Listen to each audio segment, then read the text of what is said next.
ভালো নেই মধ্যপ্রাচ্য। পুরো মধ্যপ্রাচ্যকে একাই অশান্ত করে রেখেছে ইসরায়েলি প্রধানমন্ত্রী নেতানিয়াহু।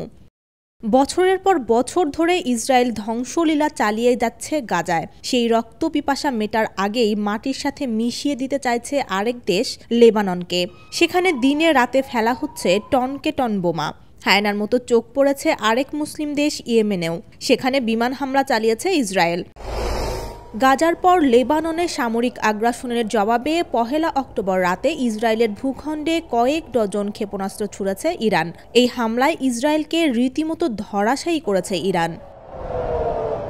ইরানের বিরুদ্ধে পাল্টা হামলার পরিকল্পনা করছে ইসরায়েল। এতে দেশটির তেল উৎপাদন কেন্দ্র ও অন্যান্য কৌশলগত অবকাঠামোকে লক্ষ্যবস্তু করা হতে পারে।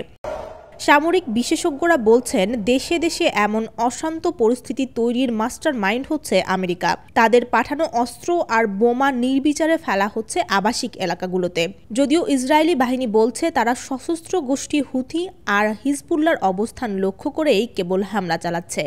এমন অশান্ত পরিস্থিতির প্রভাব পড়েছে বিশ্ব অর্থনীতিতে।